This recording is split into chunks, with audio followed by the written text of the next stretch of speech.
Okay, let's be real. Heartbreak feels like someone ripped your heart out and decided to use it as a stress ball. It's like your emotions are being squeezed out of you drop by drop. It's messy, painful, and frankly makes you want to swear off relationships forever. You find yourself surrounded by a sea of tissues, empty ice cream cartons, and a room that looks like a tornado hit it. Been there, done that. Got the ice cream stained sweatpants to prove it. Those sweatpants become your uniform, your badge of honor in the battle against heartbreak. But trust me, you're not alone. Heartbreak is a universal experience, and it's something that connects us all in a strange, bittersweet way. We've all been through this emotional roller coaster, the ups and downs, the twists and turns, the moments when you think you're okay, only to be hit by a wave of sadness out of nowhere. And just like that embarrassing outfit from middle school, this too shall pass. Remember that time you thought you'd never live down that fashion disaster? Well, heartbreak is kind of like that. It feels all-consuming now, but one day, you'll look back and laugh. This isn't just some cheesy pep talk, though. We're going to dive deep into the nitty-gritty of heartbreak, and we're going to do it with a sense of humor and a lot of real talk. We're going to break this down, step by step, with a little humor and a lot of real talk. We'll explore the stages of grief, the importance of self-care, and how to rebuild your life after a breakup. Think of it as your guide to surviving heartbreak, with a side of sass. We'll share tips and tricks, personal stories, and maybe even a few embarrassing moments to remind you that you're not alone in this. First things first, let's talk about self-care. When you're heartbroken, it's easy to neglect yourself, but taking care of your physical and mental health is crucial. Try meditating, doing yoga, or even just taking a long hot bath. Eating well and staying active can make a huge difference in how you feel. Cook yourself a healthy meal, go for a run, or take a walk in nature. These small acts of self-care can help lift your spirits and give you a sense of control. Don't be afraid to seek professional help if you need it. Talking to a therapist can provide you with valuable tools and insights to navigate your emotions. Journaling can also be a great way to process your feelings and track your progress. Surround yourself with supportive friends and family. Social connections are vital during this time. They can offer a listening ear, a shoulder to cry on, and a reminder that you're loved and valued. Finally, try something new. Pick up a hobby you've always wanted to try or revisit an old passion. Engaging in activities that bring you joy can help you rediscover yourself and create new, positive memories. Remember, heartbreak is a part of life, but it's not the end of your story. It's a chapter that will eventually close, making way for new beginnings and opportunities. So take a deep breath, put on those ice cream-stained sweatpants, and let's get through this together. So, you know how your brain sometimes acts like it's running on dial-up internet? Yeah, it's like trying to load a web page from 1999 and it just keeps buffering. Frustrating, right? Well, that's kind of what happens when you're dealing with heartbreak. Your brain is struggling to process everything, and it feels like it's stuck in the past, unable to move forward. Well, it turns out that heartbreak actually messes with your brain chemistry.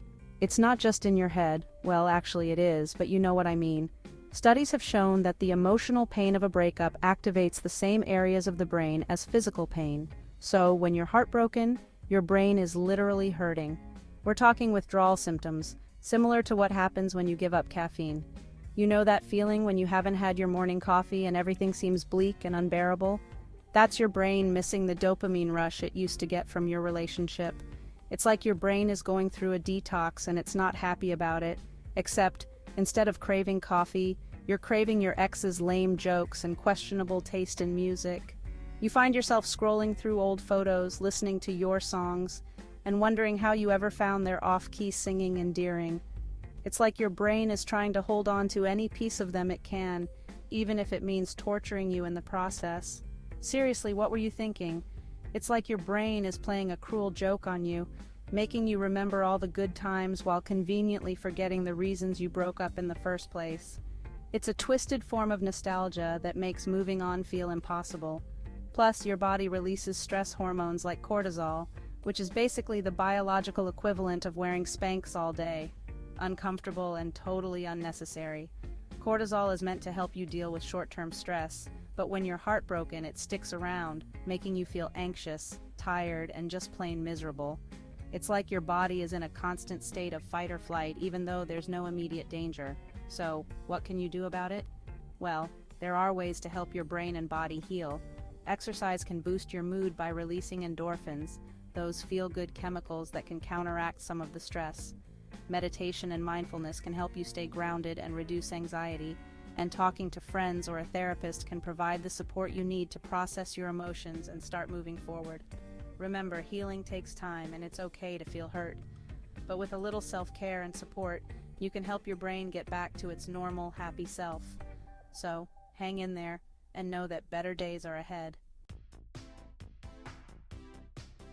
Now let's talk solutions. Because as much as we love a good pity party, it's time to trade those sweatpants for your power outfit and show Heartbreak who's boss.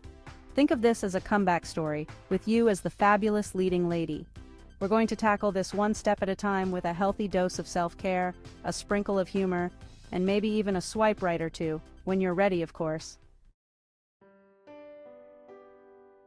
Listen, there's no shame in letting the waterworks flow. Think of it as emotional detox. Curl up with a pint of ice cream, blast Adele on repeat, and just let it all out. Trust me, a good cry can be incredibly cathartic. Just try to avoid doing it in public restrooms. The acoustics are terrible, and you don't need that kind of judgment in your life right now. Step 2. Ditch the reminders. And by reminders, I mean his old t-shirt. You know that drawer where you're still keeping his old hoodie? The one you reach for on those cold nights when you just want to feel a bit of comfort? Yeah, the one that smells vaguely of his cologne and bad decisions? It's time to let it go. It's time to say goodbye. Holding on to these items is like holding on to the past, and it's preventing you from moving forward. Gather up all those relationship relics, photos, gifts, and mementos that remind you of him. That stuffed animal he won for you at the carnival, the one that used to make you smile every time you looked at it. Okay, maybe keep the stuffed animal, but only if it genuinely brings you joy and not sorrow. If it hurts to see it, let it go, and give them a proper send-off. You can donate them to someone who might need them, toss them in the trash, or even have a ceremonial bonfire to symbolically burn away the past. Just make sure it's legal in your area. The act of physically removing these items can be incredibly cathartic. The point is, out of sight, out of mind.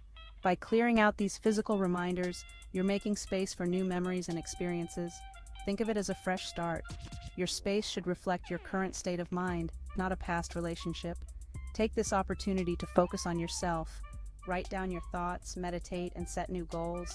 Engage in activities that make you happy and healthy. Exercise, cook a new recipe, or pick up a hobby you've always wanted to try. Surround yourself with friends and family who support you. Socializing can be a great way to distract yourself and find joy in the present. Explore new places, whether it's a local park or a new city. Traveling can provide a fresh perspective and help you move on. Dive into a good book or watch a movie that inspires you. Sometimes a little escapism is just what you need. Redecorate your space. A new coat of paint or some new decor can make a world of difference in how you feel. Remember, this is about creating a positive environment for yourself, one that reflects who you are now, not who you were with him. Embrace the change and look forward to the future. It's a new chapter, and it's all about you. So close the book on the past and start writing your new story. It's time to move on and create a life that's truly yours. Step 3. Squad goals. Assemble your support system. This is where your amazing friends come in. They're the ones who'll listen to you rant about your ex, bring you wine and chocolate, and remind you of your awesomeness. Surround yourself with people who love and support you. They'll remind you that you're a catch, even if your ex didn't have the good sense to see it. Step 4.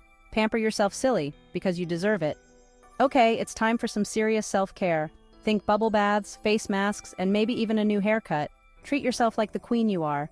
Go get that massage you've been wanting, book a weekend getaway, or simply spend an entire day reading your favorite book in your pajamas. You deserve some pampering after all that emotional turmoil. Step 5. Rediscovering your inner Beyoncé. Remember all those things you put on hold while you were in the relationship? Yeah, it's time to dust them off and channel your inner Beyoncé. Sign up for that dance class, join a book club, or finally start that blog you've been dreaming of. This is your chance to rediscover your passions and embrace your independence. Step 6. Time for a new Netflix obsession. Let's be honest, nothing says moving on like a brand new Netflix obsession. Find a show that's so captivating, so addictive, that you completely forget to check your ex's Instagram. Okay, maybe just a peek. Bonus points if it's a comedy that makes you laugh out loud. Laughter is the best medicine after all. Step 7. Back in the game, but make it fashionably late. Now, this step is totally optional and depends on your own timeline. But when you're ready, don't be afraid to dip your toes back into the dating pool. Download a dating app, go out with friends, or just flirt with that cute barista at your local coffee shop. The point is, put yourself out there and have some fun. Conclusion. You got this, girl. Heartbreak sucks, there's no way around it. But it's not the end of your story. It's just a chapter, and like all chapters, it will eventually come to an end. You are strong, you are resilient, and you will get through this. So go out there and rock the single life. And remember, you don't need a significant other to be significant. If you find this video helpful, please subscribe, comment, and give us a thumbs up. Thank you.